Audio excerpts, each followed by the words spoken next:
Thank you for tuning into the BullRun podcast. This episode was an interesting one for me. I have never had these kinds of conversations with my friend Alan before.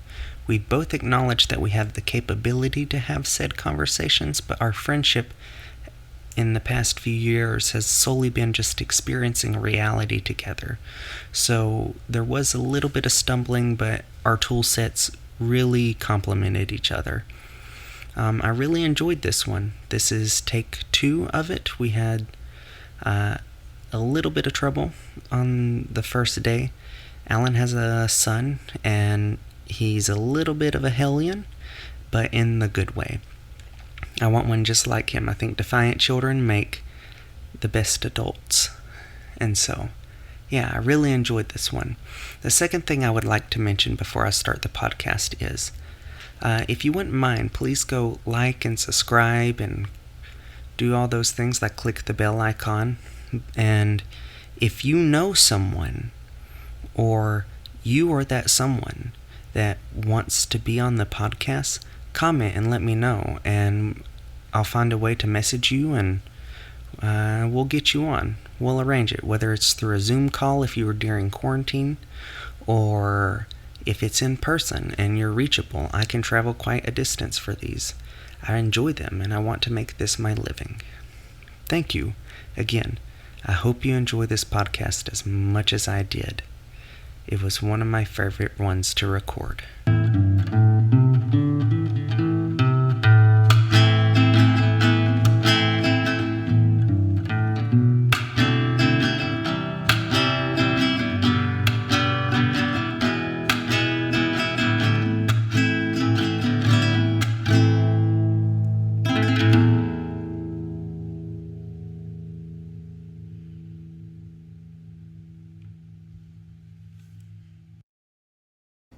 What is the nature of reality to you? Okay, so the nature of reality per se, like we were talking about yesterday. To me, reality itself is just not there. We just imagine what reality should be or what reality wants us to be. Kind of like the universe, just kind of like I mentioned yesterday. I feel like the universe is like a child. It's just trying to see what it can get away with. And the more it learns, the more it progresses forward, the more elaborate the scenes or the scenery is. So the more you move forward, I know with my life or whatever, the more I move forward, the elaborate or the craziness or the how do I put it? The surroundings of myself become more elaborate, more crazy. I know in reality, like you look forward to what's going to happen tomorrow, what's going to happen next week.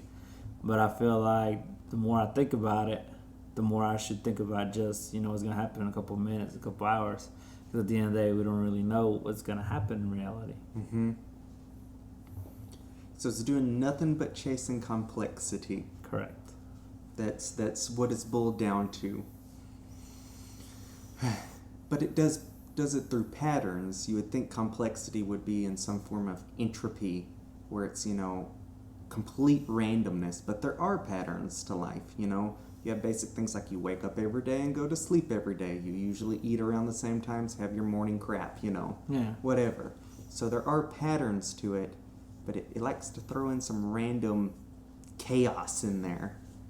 I like to think it's a stress test. Right. Kind of like we mentioned yesterday, is let's see if you survive a car crash. We're gonna put this here. It's like it's just trying to figure out what it can or cannot do, or what can human nature adapt to. I know in my own personal childhood, I had to adapt to being an outcast for a long time, Mm-hmm. and then me realizing, it's fine. I don't need to be part of that, or I don't need to be there. It's fine for who I am, and the more you realize you don't have to be there, Mm-hmm. the more you're happy with just being by yourself and just enjoying your own quality time with whatever you want to enjoy with, instead of you trying to fit in with something else. It's just you enjoying yourself, being with yourself. Mm-hmm. So a lot of the times, it's kind of like you mentioned patterns. It's like, I love math. Math is my favorite thing because it's universal. You don't need no specific language or foreign language, whatever, to speak it. It's just there. So math always relates to patterns. There's a pattern here. You start with a general large number, and you can always take it to a smaller number and understand the concept of it. I feel like that's the same way with the universe. The universe itself is a huge space of just nothingness, and then for somehow or another, it just became something simple as human beings or Earth or just this part of the universe or whatever. So, But being a human, it's so weird because we're such a simple thing, but we can set up, systems to understand large, complex things. So I don't understand how everything works, but I can set up a system like math to understand it, or physics, which, is just math, but anything, it can be set up in a system to understand it. That's what we're good at. I would say that is the difference between us and like other animals, is the ability to set up systems to understand reality. It goes to trial and error or hypothesis, theories and so forth, so on. And that's one thing we enjoy to do. If we don't understand it, we try to understand it with science and math or whatever. And if like back in those days, if they didn't understand it, it's witchcraft. Yeah. So now as people progress further into science and further into understanding more of what's going on, now it's science. It's not witchcraft anymore. Back then it was just it's crazy, don't touch it. Now more as we progress as a human society, we're like, we want to try what this is us. And I feel like that's the universe itself kind of giving you a little, like here, pull. I feel like a lot of times, I feel like a little laser pointer with a little kitty trying to get it and just move it to the left a little and you just, I almost had it kind of thing, I know we had mentioned yesterday, you look and you think of a theory, you think of an idea and you have it and you're trying to reach it. And then the universe gives you a little bit and then you almost get it, but you trip and fall and you're like, what was I doing? What was I trying to do? I can't remember it now. I feel like that's a lot of the time with, or just in general, really. It's just you're so eager to jump and figure this out and trying to move forward, and the universe is like, no, you're not ready for that. You're not open enough for that. So it takes it away, and then you're forgetful about it. And you're like, well, what I need to do, So, well, I think that's the fun part of life, is tackling those things, because if like you're playing a video game and you're in God mode, where you just nothing can beat you and there's no challenge to it. It's fun for like the first 20 minutes. Then afterwards you're like, I don't want to do this. So I like that. Like oh, you almost, So I think I like that part of reality. It's one of my favorite parts. That sometimes it's really frustrating, but Yeah, you're right. It can't be. I would say rewarding. I guess you've been working on something, whatever it may be, for less X amount of time, and then you finally get that spot where you're like, oh yes, I got it. I figured this out. And it's just that, just like overjoyed of what's going on. So yeah, a lot of the times the struggle is actually more or less rewarding than it is, the success about it. So that's how I feel about that sometimes too. Like I said, it just feels sometimes the universe itself is giving you a little bit just to entice you to keep going, and then go from there. It's a kid's movie, has alfalfa in it. What is that? Little Rascals? Little Rascals, yeah. Where they have the dollar. Yeah. Yeah. It's kind of like that. Yeah.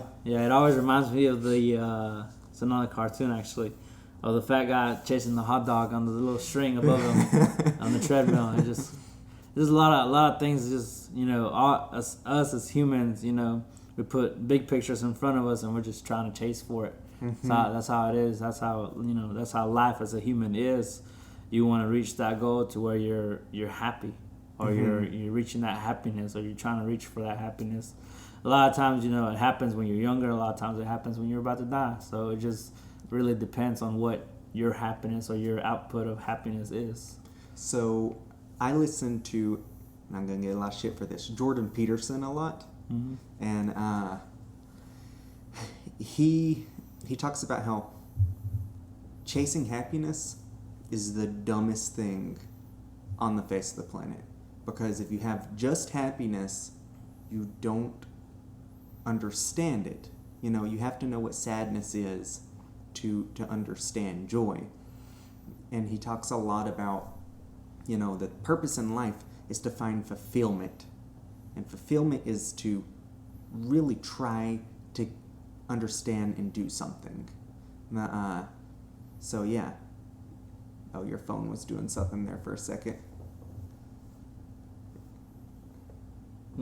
Oh, it's just a gif of your kid. Yeah. I was like, oh. I was like, it looks like someone's video calling you. But, yeah, so it's like chasing happiness doesn't work. Because once you have the toy, you get bored of it really fast. Yeah. So enjoy the chase, but not so much the toy. Like, you don't ever have to get the toy. Just enjoy the chase. Yeah, I think that's my toxic trait, per se, honestly, because I like women. I know women. you do. I love women in general. It's just the concept of getting the woman is the exciting part in me. Mm-hmm. When I get it, in general, it doesn't really last long, or you lose I don't know how to explain it, but you lose the drive to keep going, I guess. Or I do. I don't know about anybody else, but I feel like that's my biggest toxic trait. Mm-hmm. Because I enjoy the chase, but once I have the toy, it's not really relevant to me anymore. It's not very exciting. It's not there anymore, per se. So I feel like a lot of times I have to not only, understand what I got now, but I feel like I need to work harder to keep it, per se, instead of, as hard as I worked to get it. It was so exciting, talk her up, go on dates, text, stay up late, whatever it may be. And then once you're there, it's kind of like, I feel like I'm struggling to keep it, if that makes sense. It's just kind of like, oh, I already have it. It's not as exciting trying to get it than it is, when you already have it. And that's a concept I think about. When you said that, I was like, yeah, that's my worst part.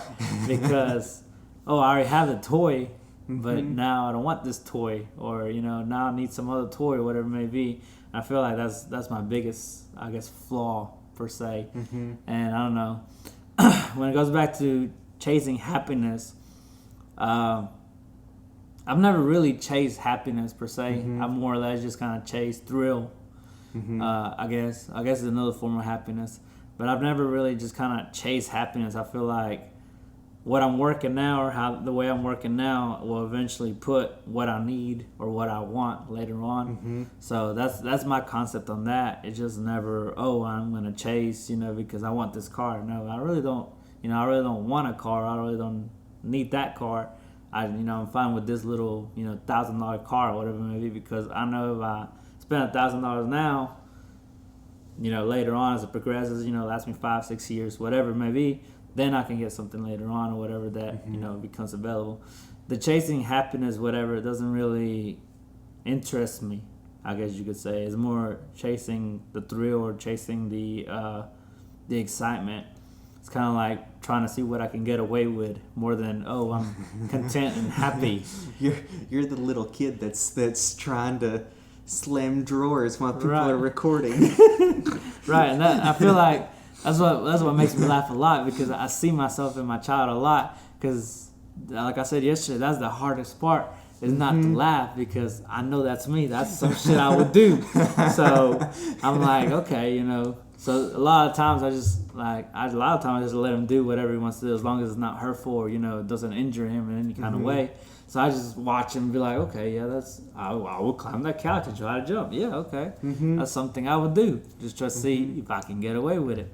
So I feel like a lot of times, to me, it's not really chasing the happiness. It's just chasing the thrill of what I can or cannot get away with. And I feel like a lot of people are scared of that. You know, they want to chase the happiness, but they don't want to, you know, see what they can get away with. Because when I grew up, you know, the high school I'm in, a lot of people were to themselves. A lot of people were just, oh, you know, you can't be doing that. You can't, you know, whatever. And I was always more of, yeah, why not? Who's going to stop me? You know, it's not really illegal. It's not crazy or anything like that. So what am I going to lose if I try? If I succeed, I got it. If I succeed, I'm still in the same position I was yesterday. So I feel like a lot of times people want to take the safe route to the happiness instead of the crazy, unorthodox situation. That was one thing that was really kind of difficult for my mom to learn. Was I'm going to move this slightly towards me because you keep bumping it with your foot. It's making a tap. But yeah, one of the things that was really hard for my mom to learn was I'm going to chase the thing and do the thing no matter what. And so she had to learn, okay, I'll have to get over that because he's going to do that no matter what. So I have to say, just be safe. You know, that was one in my teenage years that she really struggled with, I think, learning. You know, so, but yeah, no, I want a little hellion. I want one that tests boundaries. I think they're smart when they test boundaries. You really see a lot, like I don't know, like you met me 10 plus years ago, and we've been friends, we've been close, and so on, you know. And I don't know if you can tell, but it's everybody can tell I'm a little different now that I have a child. It's not that, you know, I'm calmer or I'm, you know, I don't know. I don't know. But people say I'm more calm. I'm more, you know, to myself, but not really. I have a child, you know, so I have to think about him now and trying to be, I guess, a role model per se. But a lot of things, you know, you see in a child is things you grew up doing. I know, you know, like I said, I always test boundaries. No matter where I was, no matter what I was doing, I would always either get in trouble or, you know, try to outdo somebody else. So I see a lot of that. But a lot of the times, like you said, I know we've talked a lot, you know, about your childhood too. So you also test boundaries and you try to push, you know, the next limit. So you understand what I'm talking about. And, you know, same thing with Sarah, you know, she always try to, you know, push boundaries and go forward and try to, you know, grow more per se. And I feel like your mom is just kind of like overwhelmed with what she had to deal with, you know. So I feel like it's the same way with my mom, because my 3 other siblings, they are conservative. They're to themselves. They don't want to move forward. They don't want to go, you know, crazy about anything. They take the safest route possible. But me, I'm like the flip side of the coin. I just want to push and push and push till I can get it.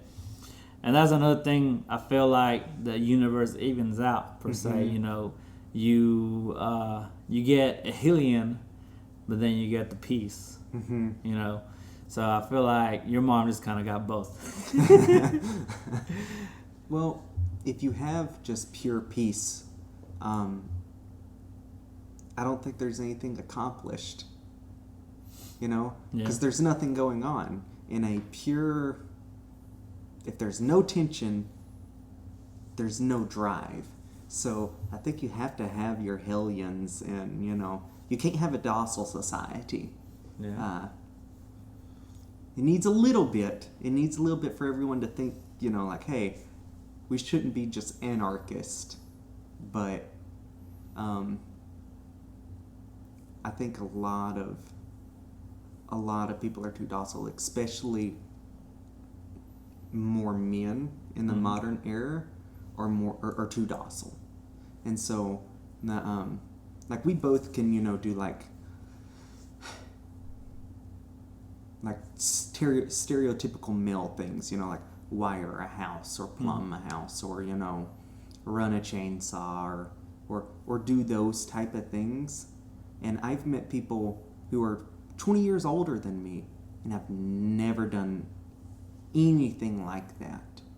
And you don't need those things to be like a man, but like the capability to just say, like, I can do it, or I can learn how to do it if necessary.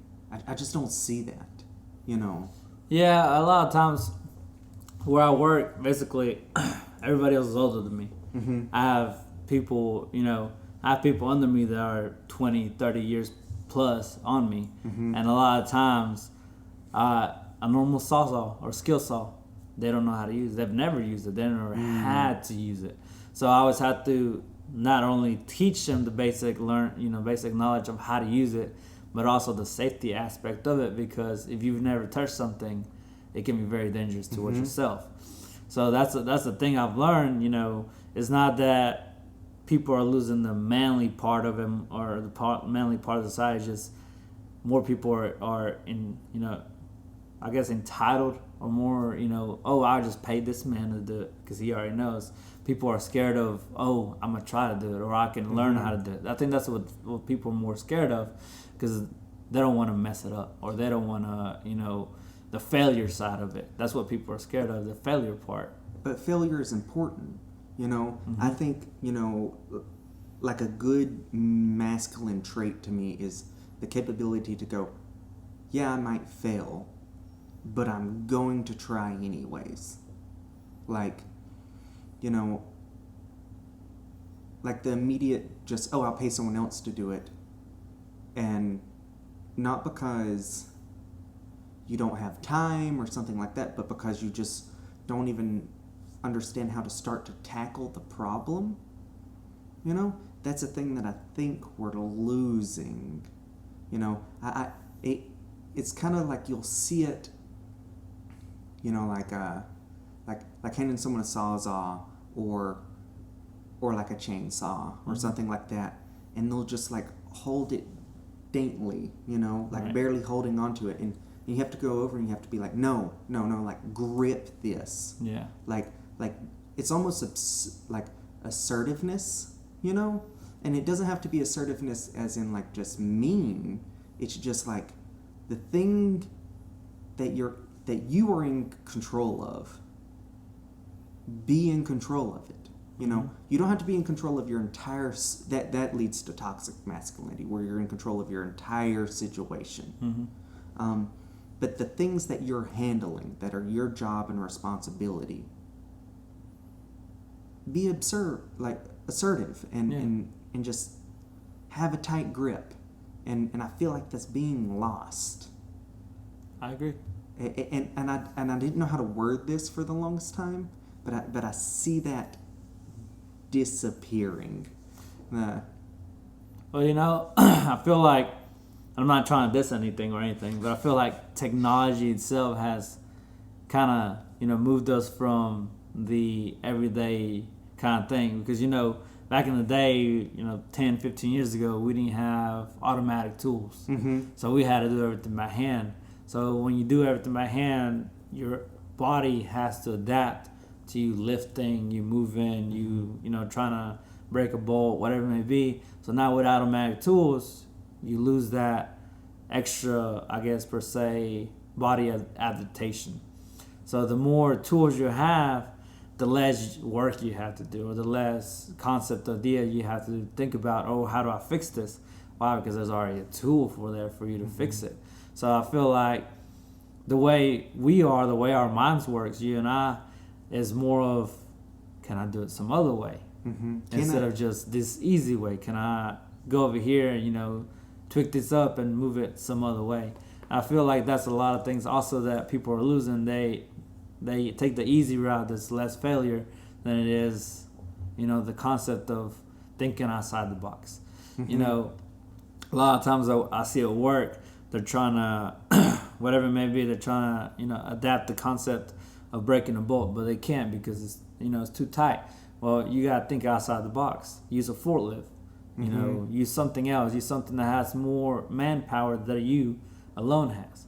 So the more you think outside the box, the more you realize, oh, I can do more. The more I can move forward instead of just standing still.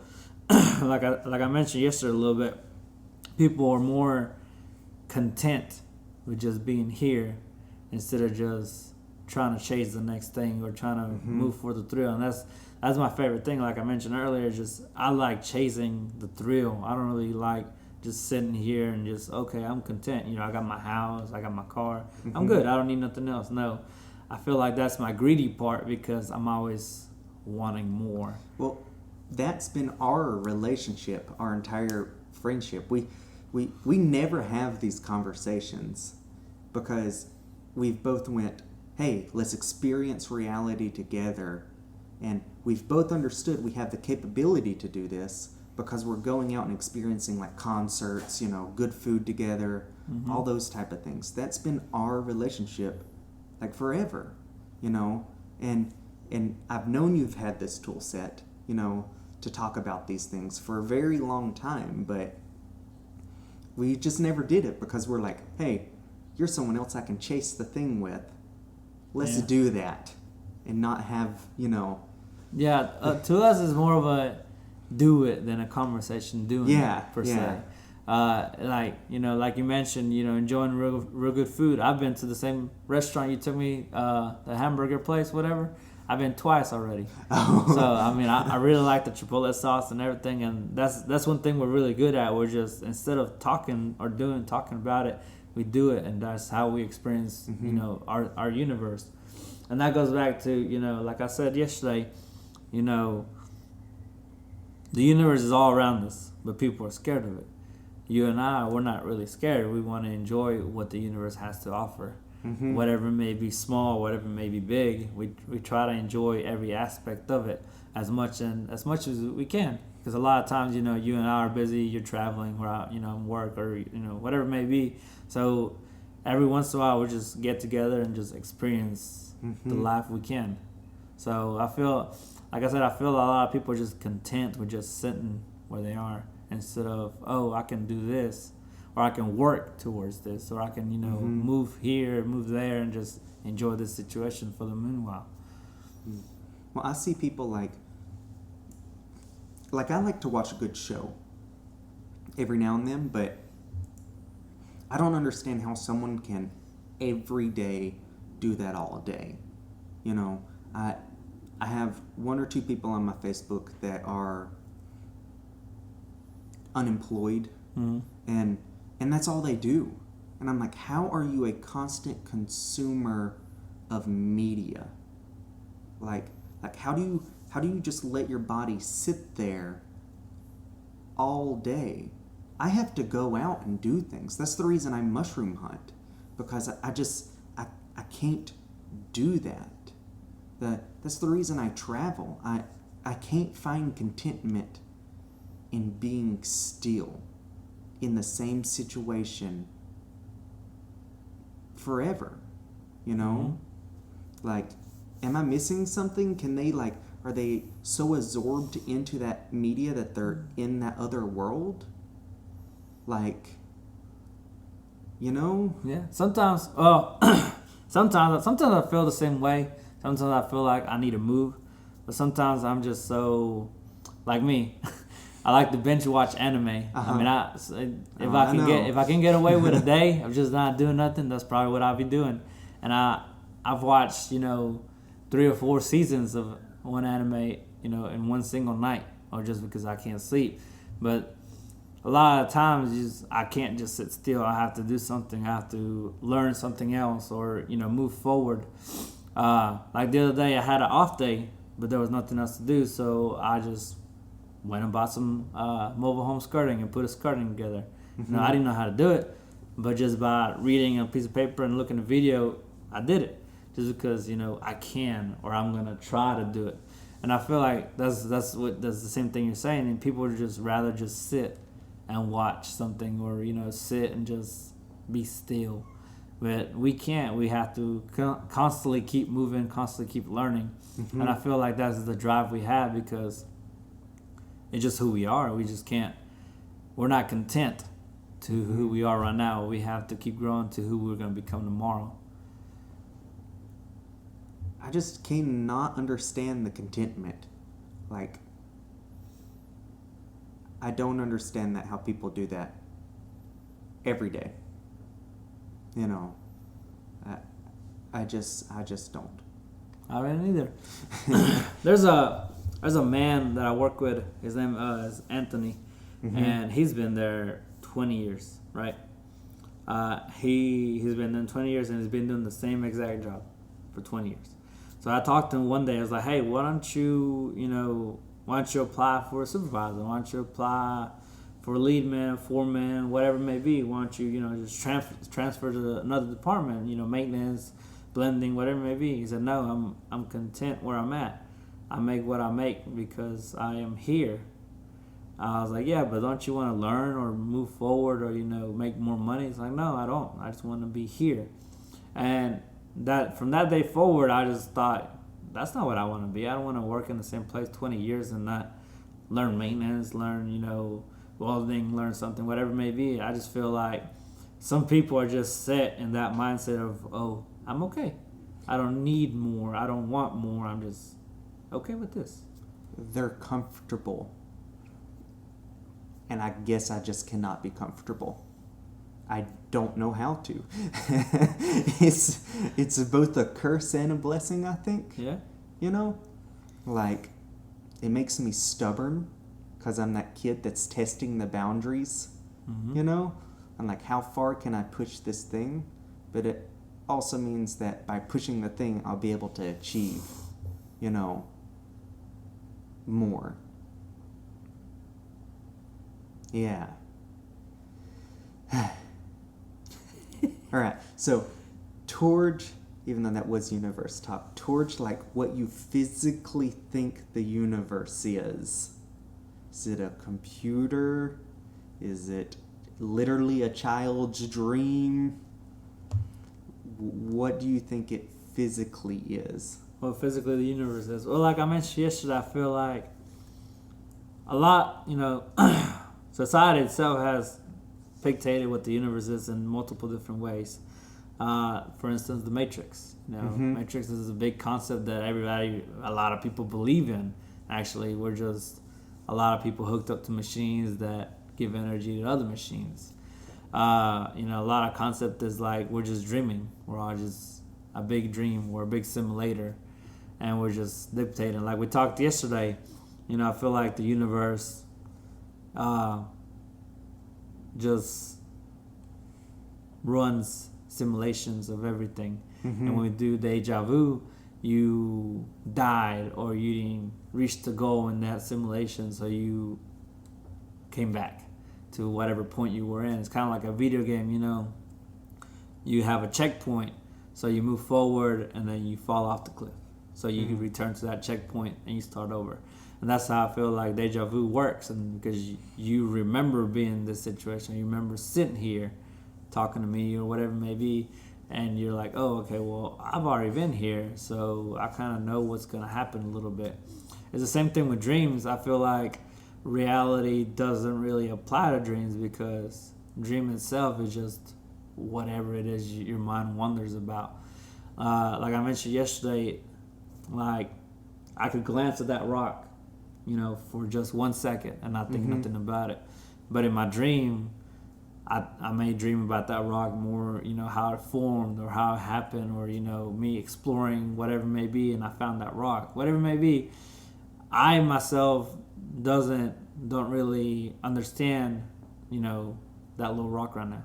But as the back of my mind is still working, is understanding where it came from, whatever it may be. It's kind of like when you take a picture, you're only taking a picture of what's in front of you. You're not taking the picture around you. But it's still there. It doesn't mean it's not there.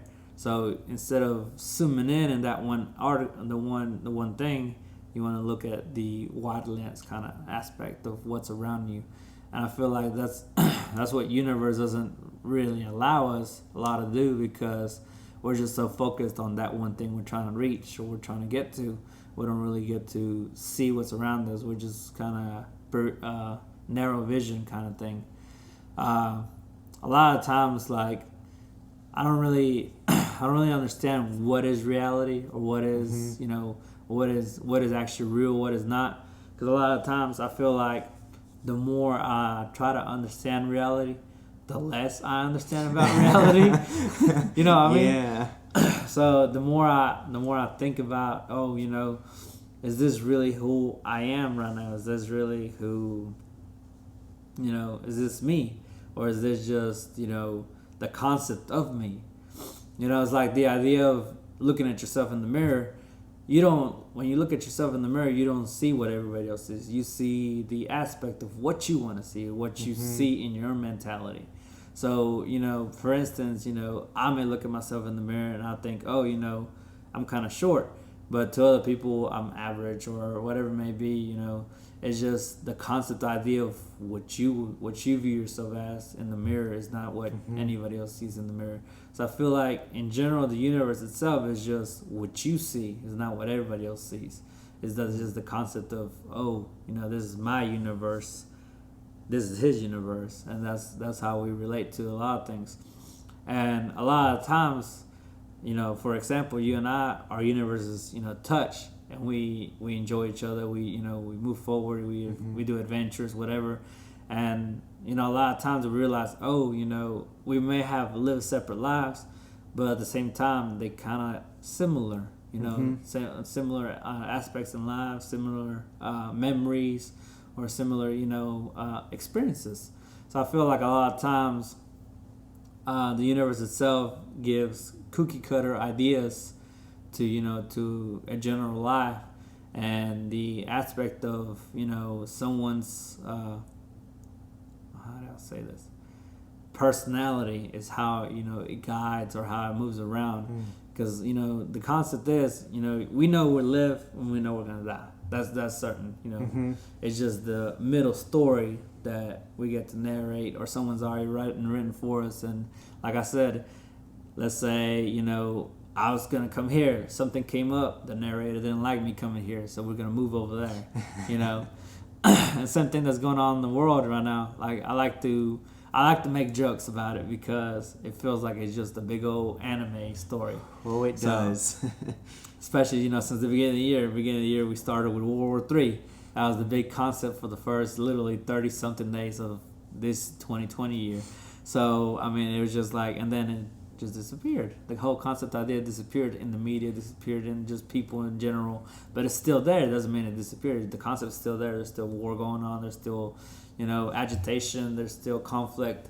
But to the general public, it just kind of disappeared for the moment. And we moved on to the next thing, which was part of the deaths of multiple people, multiple celebrities, or what maybe that was a new hot thing per se. And then it went to the pandemic, and then it went to killer bees, killer wasps. So, oh no, let me go turn that off. Yeah, no, the killer wasp.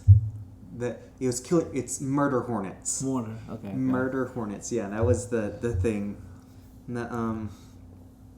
Yeah, no. So, do you think those things are just a constant thing going on and it's just us looking at them? Or do you think looking at them manifests them more into reality? Well, it goes back to the concept of, technology. Things have always been there.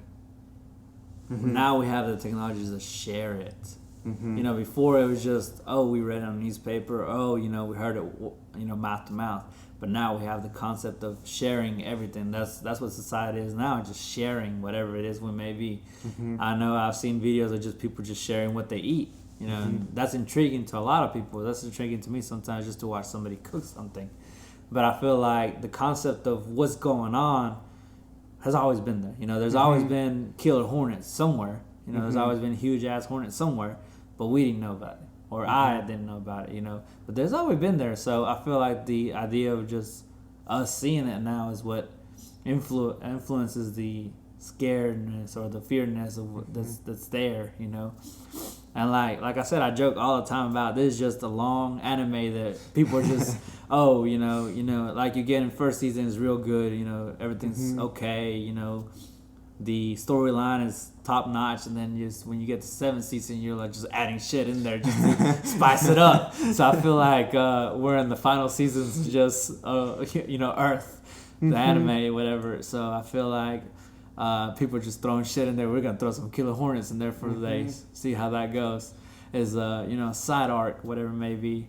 So I feel like a lot of that has always just been there. Just people just have the capability to just share it now instead of oh, they're there, just don't touch them. Now they're like, oh, we gotta go see what they look like. More people are enticed to that just because they want to share. It's a sharing society now. It's just more of social media, whatever it may be. So I feel like the concept of that has always just been there. Just now we have the idea of we can see it.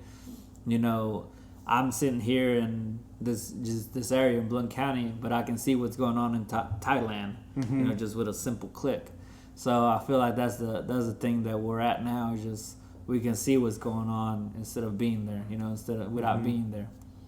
So I think it's another thing the universe doesn't like, the concept of us being here, that we can see what's over there. Because I feel like the universe itself enjoyed the part of people traveling. Back in the day, you had to be on a boat for 40 days to travel back and forth. Now it's a couple hours and you're there. To me, magic is nothing but the capability to manifest something into reality, and it's to make it easier. So like people used to manifest something,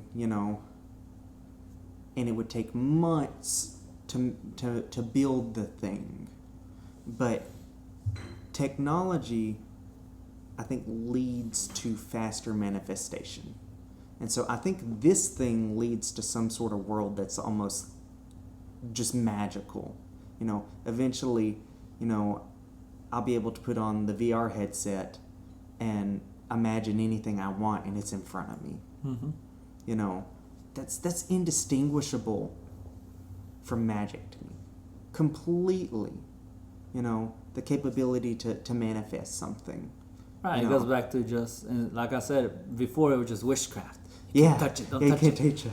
So now it's just science, now it's, we can build it. We can see it. It's okay. I actually have a VR. When I had the Google Pixel 2, I had a VR for it. And I mean, it was to the point where it looked very realistic. It was there, and I played video games on it. It had the little handheld things, and I played video games on it. And it was so crazy that the concept idea of just, you being in there, it tricks your mind to just, you're in there, you're walking around, you're moving around. But 10 years ago, that concept idea was never there. That it was just, we can't do that. That shouldn't be happening. It might mess up your brain, whatever. I feel like that's another thing we push forward. We push the boundaries of reality, per se.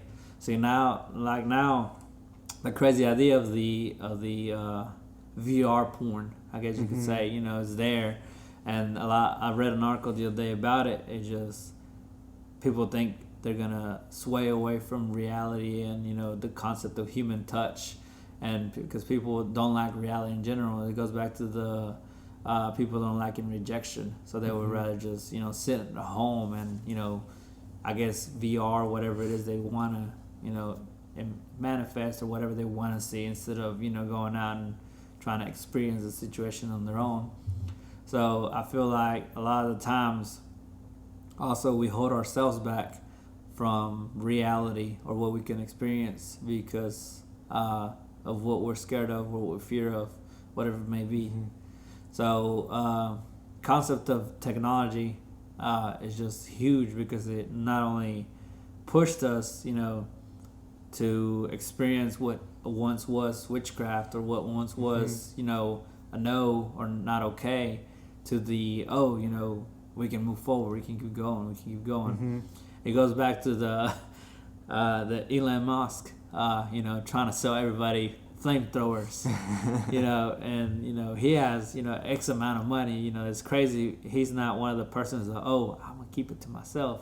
No, he's trying to develop whatever he can to move jump forward instead of just chilling, relaxing. I feel like that's another thing that a lot of people haven't, very few people have in common. Instead of, it's mine, they want to push forward to, oh, look what I made. You want one too? I'll give you one. Well, the moment he sold PayPal, he went and turned around and used all that money to found SpaceX and to buy Tesla. Like, literally, like, the next week, no money left. Because he's like, all right, sold PayPal. Here we go, this direction. Right. And I think that confidence to be able to go, yeah, I can manifest the thing. I can make the thing. That's what I want to chase. That mindset. First principles, pulling stuff down to that and being able to go, yeah, I can do the thing. And so that's what I want. So bad. It goes back to when I was 15, 16 years old. I call him my mentor, but he's really one of my first ever true boss, I guess you could say. His name is Dwayne. And his concept idea, I don't know if it's his or he heard it somewhere else. I'm pretty sure he heard it somewhere else. But his whole concept idea was, his first thing was he ever told me was like, what do you want to do? I was like, I don't know. And he told me, you need to figure out what you want to do and then, try to get it, try to reach for it. I was like, okay, well, back then I was like, well, I want a car. And he was like, well, how bad do you want the car? I was like, I don't know. I guess pretty bad. I want to drive around and be independent. He was like, okay, are you going to come into work every day after school? I was like, no, why would I do that? I want to have time to myself. He was like, then you're not going to get the car. I was like, why not? He was like, because you need to have the concept of, you want this more than this. Do you want this more than sleep? Do you want this more than food? Do you want this more than this and that and that? And I feel like that's what Elon has. He has that concept of, oh, I want this. I don't mind being poor or being broke for a little bit, as long as I get my idea across. And I feel like that's a lot of the times that, I put myself in, I'd rather, I want something. Let's say I want, whatever it may be, the new console. So I work and work and work. I don't mind not sleeping for a while. Why? Because once I get what I want, it's okay, because I wanted that more. And that goes to the concept of, a man once told a child, you want whatever you want, come to the river and I'll show you. And, the child went to the river and he said, okay, what do you want? And the child told him. I was like, okay, hold my hand over your head. I was like, okay. So he started, suffocating him. I was like, okay, what do you want? He told me, I want to breathe. I was like, do you want what you want more than breathing? Or do you want breathing more than what you want?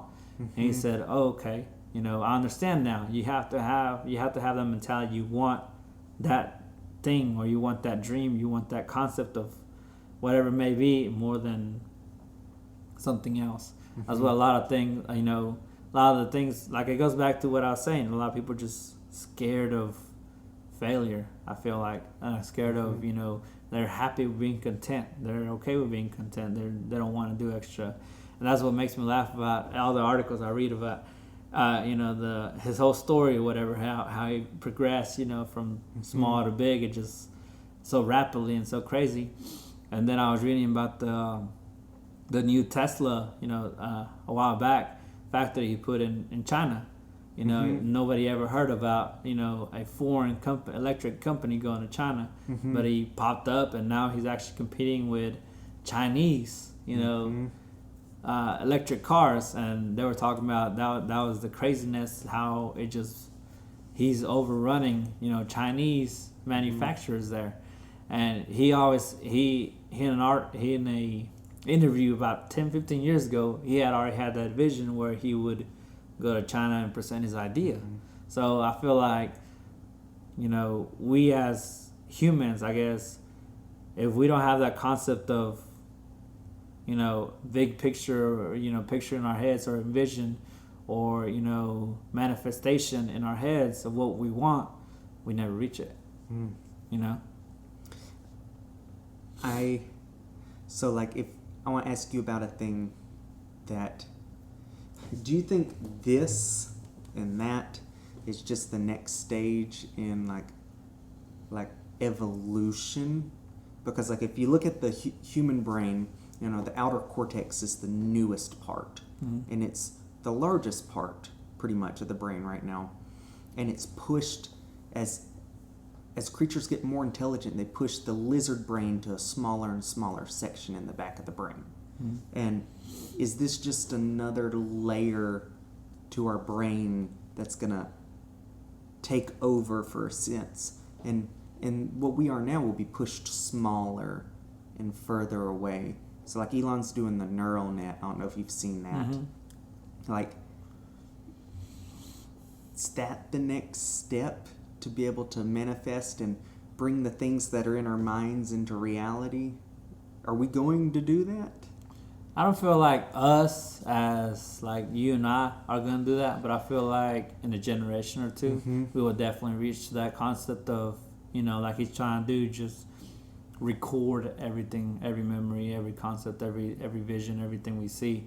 I feel like the idea is there for sure, but the concept has not been fully developed. So I feel like us as in our generation, we won't really experience that concept. But I feel like it's definitely coming as much as we keep pushing the boundaries of reality. I feel like it's definitely within a generation or two, you know, another decade or two, you know, it would definitely hit there. But I feel like us as this generation, I don't think we're going to hit that yet. I feel like we're still, the universe doesn't want us to hit that. The universe doesn't want us, you know, to understand that concept yet, because, I mean, when you really think about it, do you really want to go back, you know, in your mind, to go back and relive every second you think, and you're like, oh, I missed that part, you know, whatever it may be. I don't feel like that's if you have an eternity, you know, why wouldn't you? Yeah.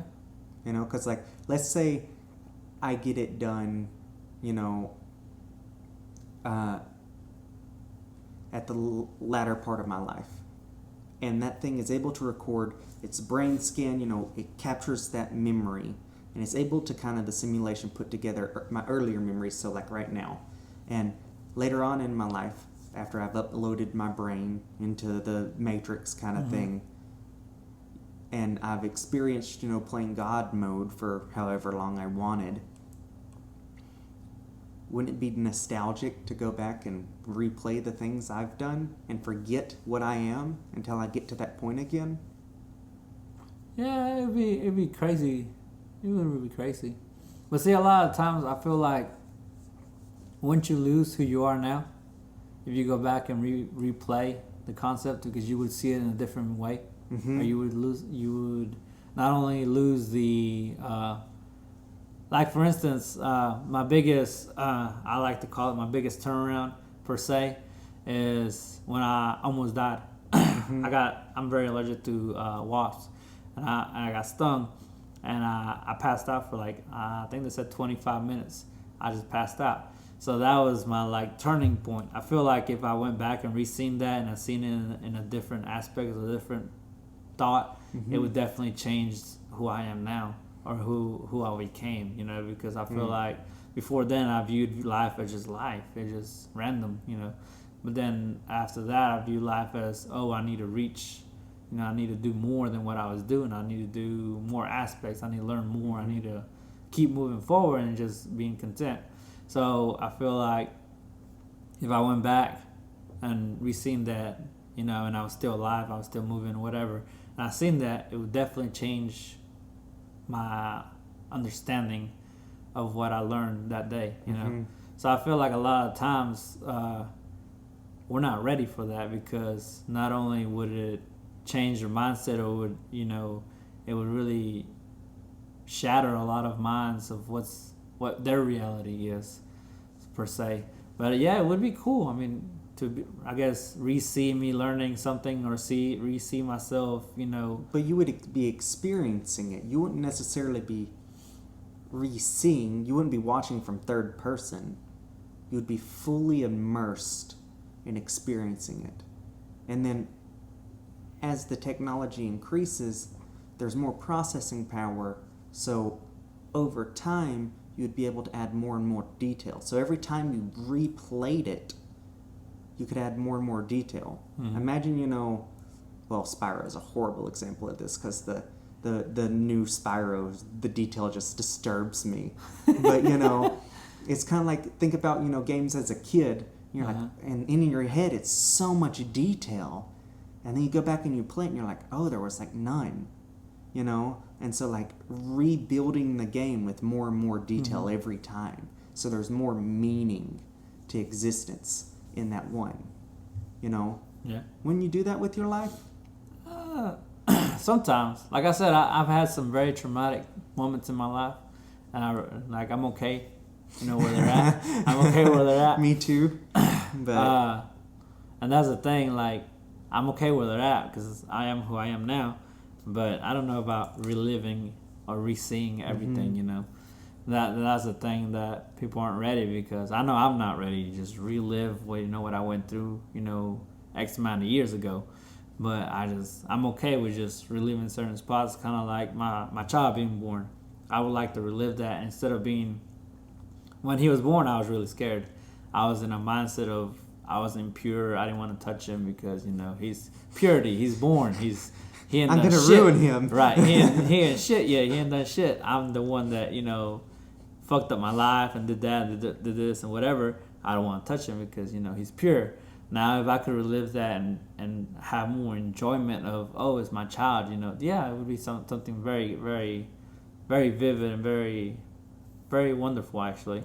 But like I said, not every memory is, I guess, worthy of reliving or re-seeing.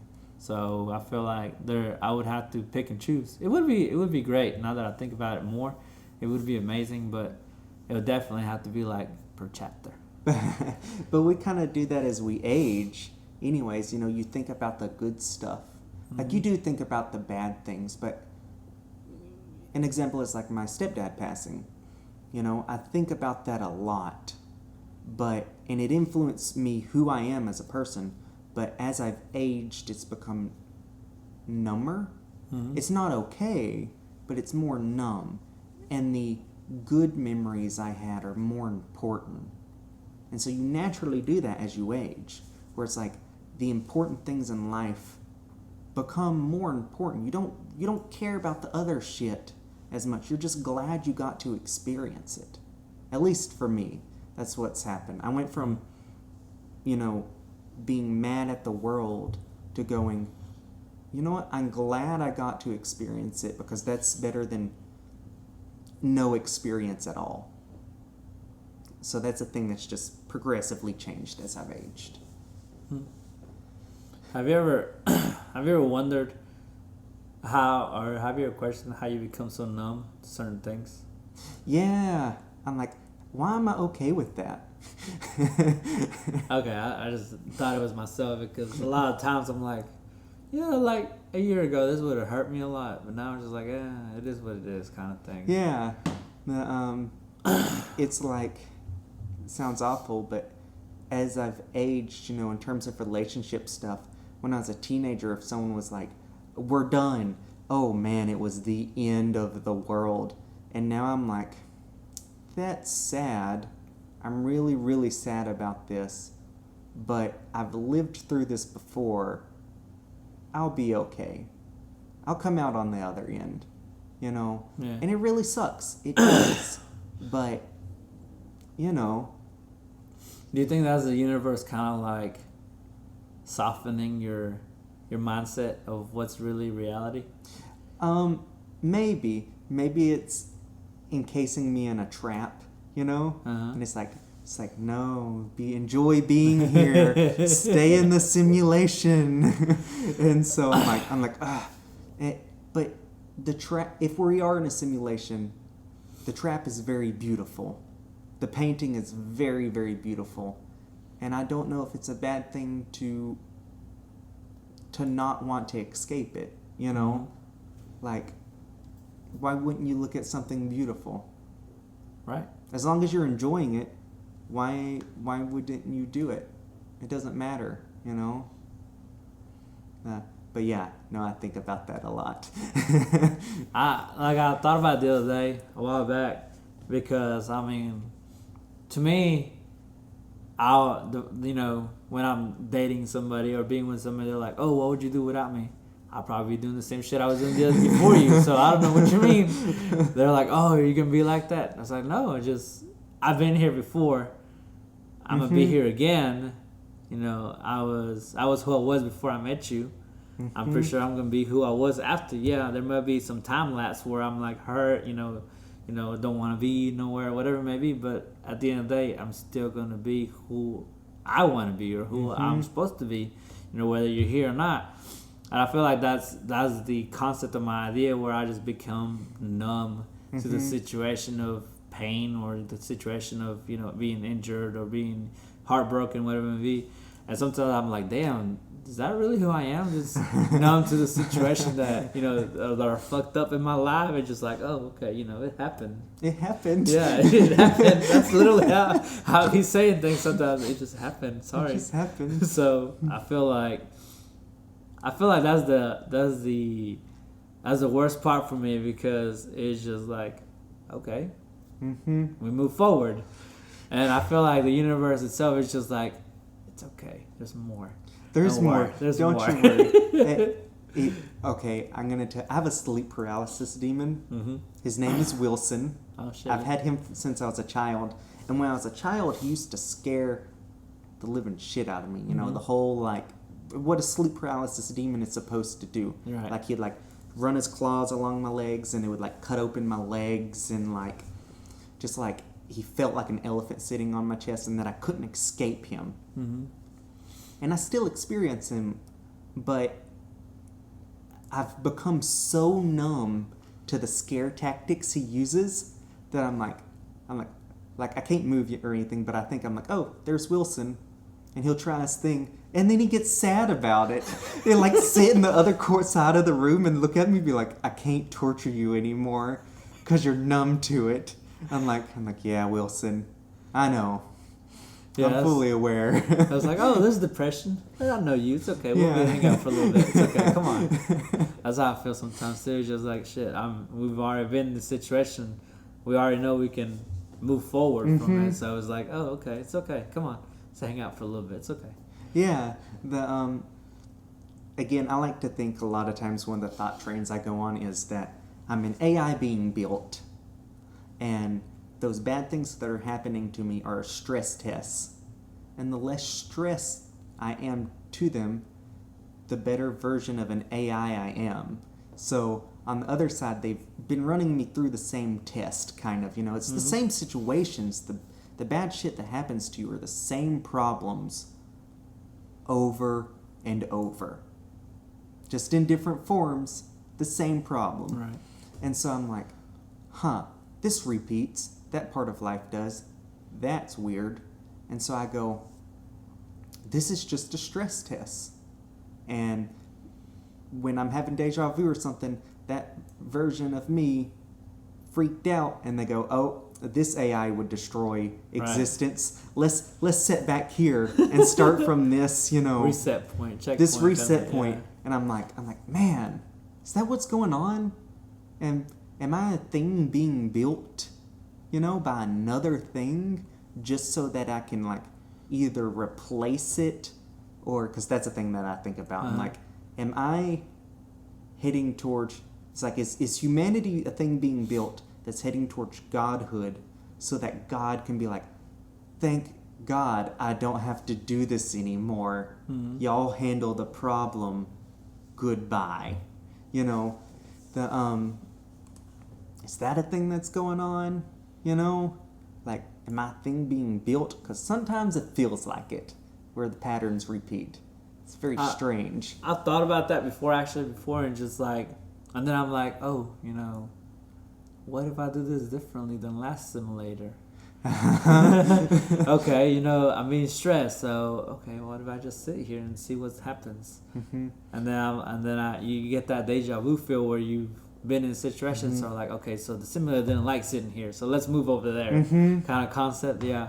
And then I've also thought about the Rick and Morty multiple universe idea, where Rick replaced who was it with another one.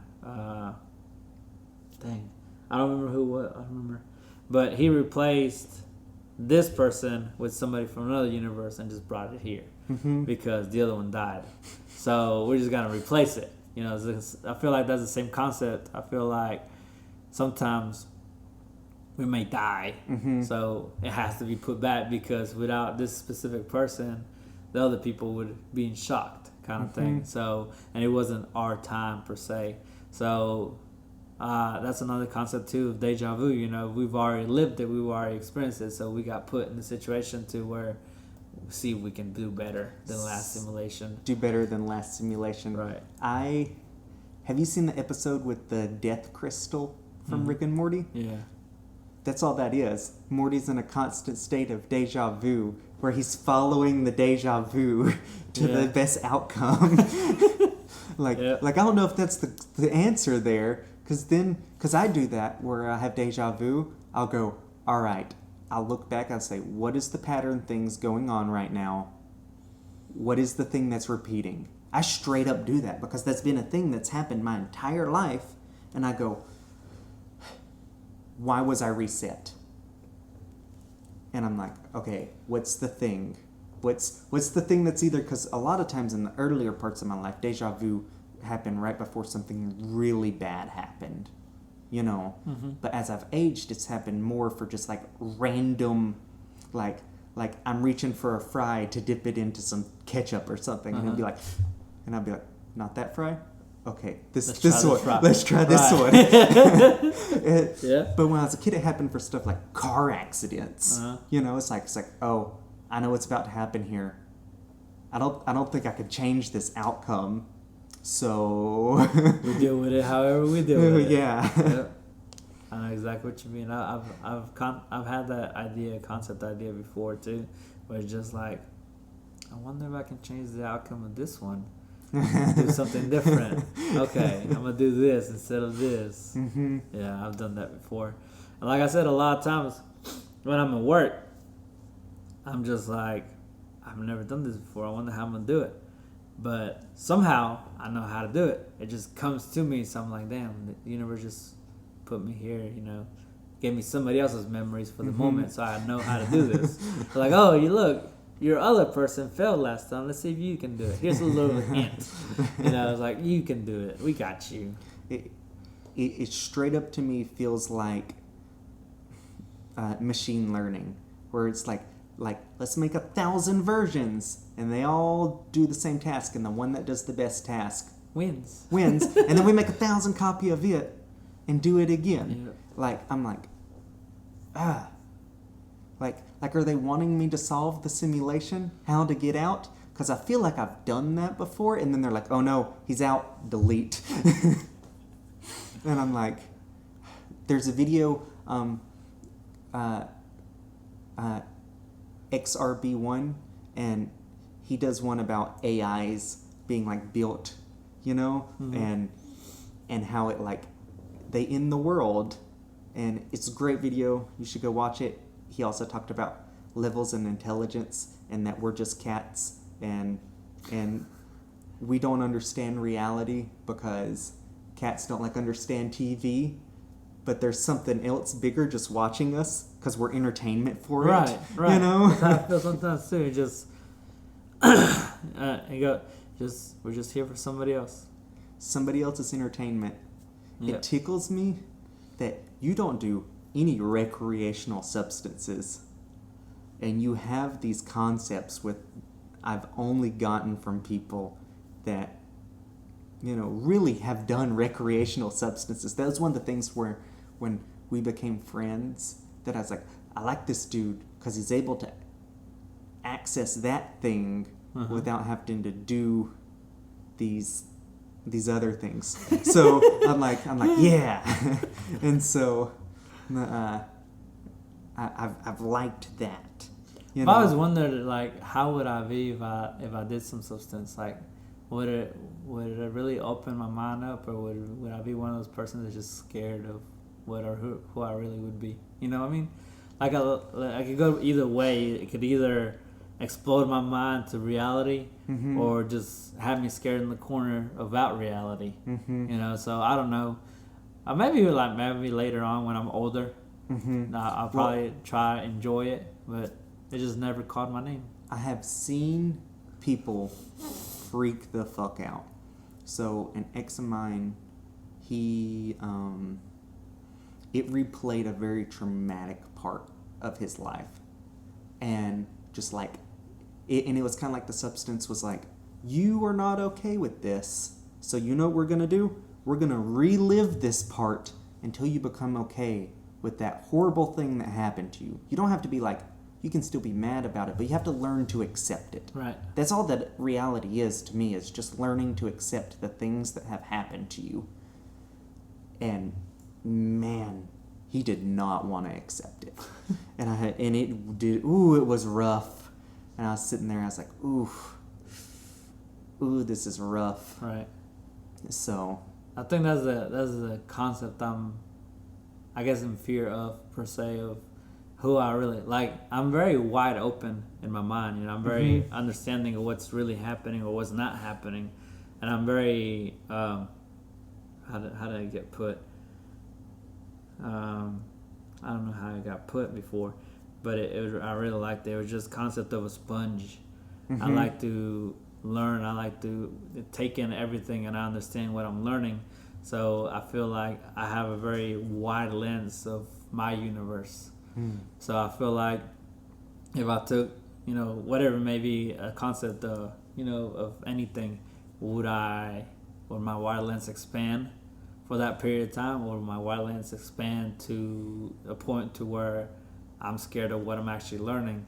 Because I feel like a lot of times, the more you learn, the more you push forward to learn something that is not ready for you, the more you're scared of the idea. I feel like that's how, what's it called? What's the people that wear the little aluminum hats?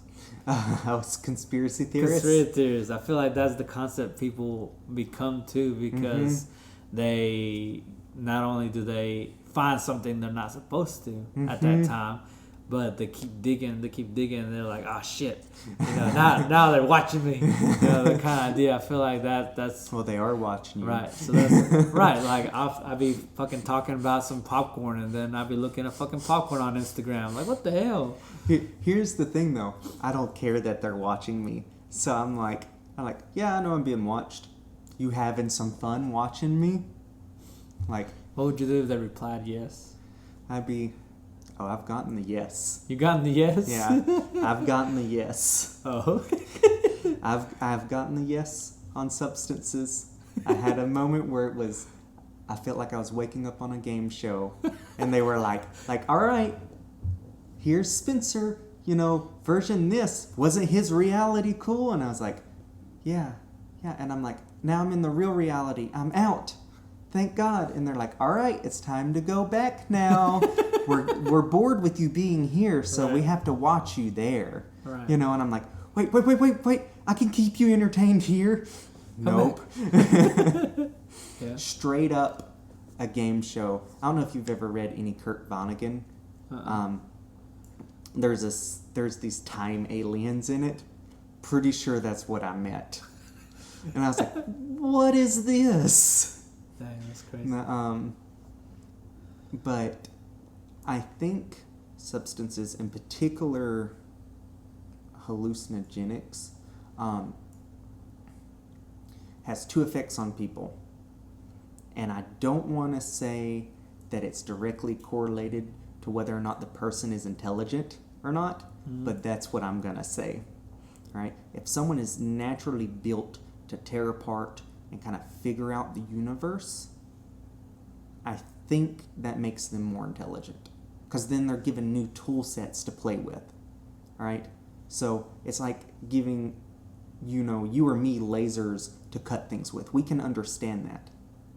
But people that aren't built like that, it's like giving a monkey a chainsaw. He's not going to know how to put the gas back in it. He's not going to know, he can maybe figure it out and cause some damage and be a conspiracy theorist there for a little while and just be like, but they can't do anything with it. So I think it has two effects on people. And your more intelligent people, you end up with people that are content with life, or you end up with your Bill Gates or Steve Jobs, Right. or, Elon Musk. Right. Those are what happens. Those are the outcomes. And so, I don't want to say intelligence, is the key factor on whether or not it has a beneficial outcome to you, but I think it does. And I think you're an intelligent person. Sometimes. Sometimes. A lot of times I feel like the concept I have in my head really disturbs a lot of people. Like I said, I become numb to a lot of things, so I'm just like, sorry. It just, But I don't think being numb is a lack of intelligence. No, it's actually intelligence itself. Yeah. That's what I'm saying. I feel like my intelligence to the concept of, it's okay right now. Mm-hmm. Yeah, we fucked up right now, but tomorrow we're going to be okay. Because I've already experienced this, so I know I can get through it. Mm-hmm. And that's what it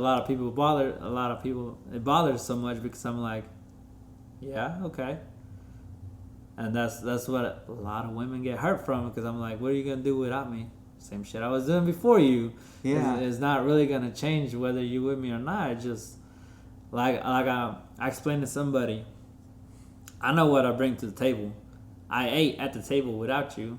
I enjoy eating at the table with you. But if you're going to go, you can go. There's no concept of, I need you. Mm-hmm. I want you in my life, but I don't need you in my life. I was already who I was before you. So I can be who I was after you. I may be a little hurt, I might be a little damaged for a little while, but that doesn't mean I'm going to lose my life or I'm going to go crazy, whatever it may be. I'm just going to be who I want to be again. And that's what a lot of people are like, oh, you're just fucked up. Yeah, maybe I am fucked up. Find you someone else like that. That's how I am. It's hard, man. Because then you're both... I've already had somebody like that, and you're just both like, and you just don't care. You know what I mean? A little bit. Okay. Well, find you someone that's like that, but you still want to chase building a life together. That's the hard part. That's the hard part. Yeah, so I think I have found it. I hope you do, for real. I think I have. We may argue about magic versus science sometimes, but we play with two different tool sets of understanding reality, and my tool set tears his apart.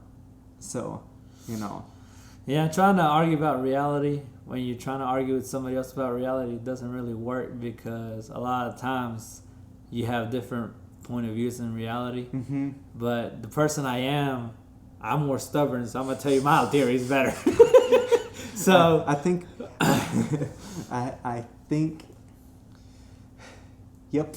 I know, because I've had other conversations with people about the theory of who I am, or the theory of who humanity itself is, and they're like, "You're fucked up." I'm like, "Yeah, but I'm right, and that's why you're not talking no more." So, but yeah, it's crazy, because in general, I'm more of a joke person. I like to joke, I like to laugh. I'll do very minimal serious things, because to me, being serious all the time brings you nothing. Nothing. It's just you're always upset about something. You're always being serious about something. It's just pointless to me. So to me, I like to laugh. I like to joke. I like to cut up. I like to experience things, and that's what a lot of things are. You need to be more serious. No, I ain't gotta be more serious. I understand what my role as a parent, as an adult is. I have a job. I'm responsible with a job. I go to work, I pay my bills, whatever. But the other 9 hours of my day, I can do whatever the fuck I want to do with them. If I want to post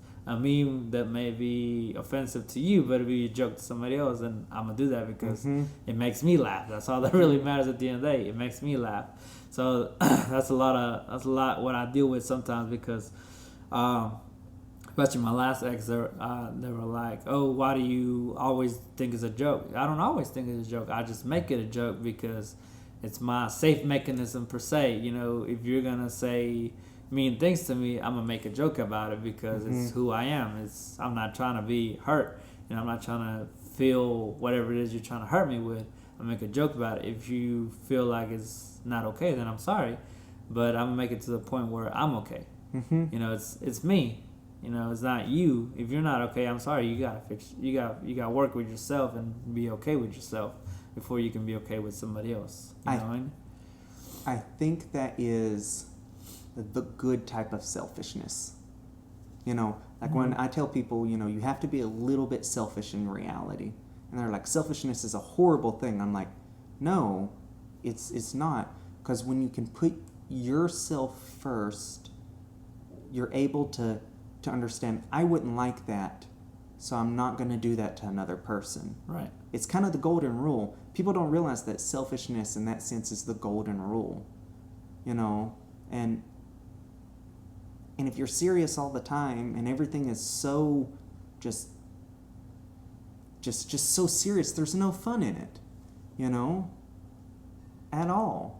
Have you ever been in a situation where like, oh, this person did this, but if you would have done the same thing, it would have been, oh shit, you know, it's terrible, it's the end of the world kind of thing. And that's what people don't understand when I tell them, oh, you know, you did something wrong, but I'm not gonna do it just, you know, because I know it's wrong. But if I would have done it to you, it would have been the end of the world.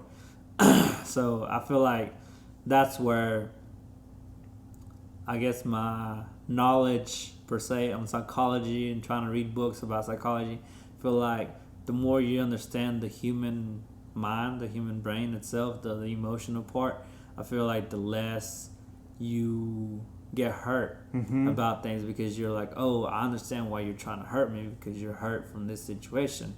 I understand that it's not okay you're hurting me, but I understand. So it's more or less kind of, you're like, oh, it's okay, you know. And then I feel like people get more injured or more upset with you when you're like, oh, why are you not upset? Because I understand what you're going through, so I'm okay with you hurting me because I know what you're at. So, and that goes back to the whole, you know, universe opening the mind of others more than others. Because I feel like there's some of us here that just understand more, and it scares other people because you're like, oh, you know, why are you okay with it? I'm okay with it because I was already here. You know, I'm already understanding the concept of what this is. It goes back also to the patterns. You know, there's always a pattern to something. There's always, you know, they say it always comes in threes, it always comes in whatever. So you already understand this because you were here last year, you were here 2 weeks ago, whatever it may be. So you understand the concept. And it goes back to, I was trying to consult. No, not consult. Consolidate. Yeah. Okay, consolidate. One of my friends, you know, his mom passed away, and the biggest eye opener for me then was, you don't know what I'm going through, because you've never had dealt with that situation. And you're right. I don't know what you're going through. So now, instead of, I'm sorry, I understand what you're going through, instead of, sorry, I don't understand what you're going through, but I would like to be here with you so I know, you know, so I can help out as much as I can. And that was the craziest thing to me, because in prior, you know, a lot of my friends, a lot of coworkers and stuff have lost family members, and I've always said, well, I'm sorry, I understand what you're going through, but really, I really don't understand, because I've never dealt with a loved one pass away, you know. The craziest thing, actually, my son was born when one of my best friends died. I got told, literally, I called my other friend, which was his brother. I was like, hey, my son was just born, you know, I'm so excited, I had to tell somebody. You know, he was my best friend growing up since, you know, 4th grade. We grew up together, and we always did everything together. And as soon as I called him, he was like, yeah, I'm sorry, I'm not in the happiest mood. My brother just died. And it was like, damn, you know, someone's happiness day is someone's terrible day.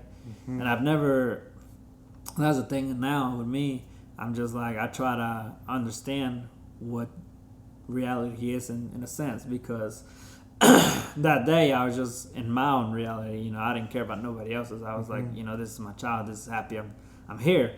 But in this other man's reality, it was all fucked up, you know. So I feel like the more we understand everyone else's reality, the more we understand our reality of what's around us, instead of what's us, you know, per se. So a lot of the times I feel like I contradict myself, because I'm more to myself. I'm very selfish about my time, about who I care about and who I like. And a lot of times I feel like I need to be more caring and more understanding of the concept of some other person instead of, just I'm okay with me kind of thing. So a lot of times I feel like I contradict not only my emotions but my intelligence and my concept of living to, kind of like understand somebody else kind of thing, I guess. So I don't know. It's just, I feel like the universe likes to play games. Like I said, it's just a little boy, a little child trying to see what it can or cannot get away with. So a lot of the times, it's just kind of like, I need to either be selfish about what I need to do or understand what they need to be doing or what they need at this very moment. So a lot, like, it's just crazy to me, just how the more you think about something, the less you know about something, if that makes sense. We're past your 30 minutes past your time for you to go home. I feel like I'm tired now. I know. Thank you for that. This was the BullRun podcast with Spencer and Alan. And that was a good one. And go to the Abyss, click the links, follow whatever social media I'm on, all that. Down in the Abyss.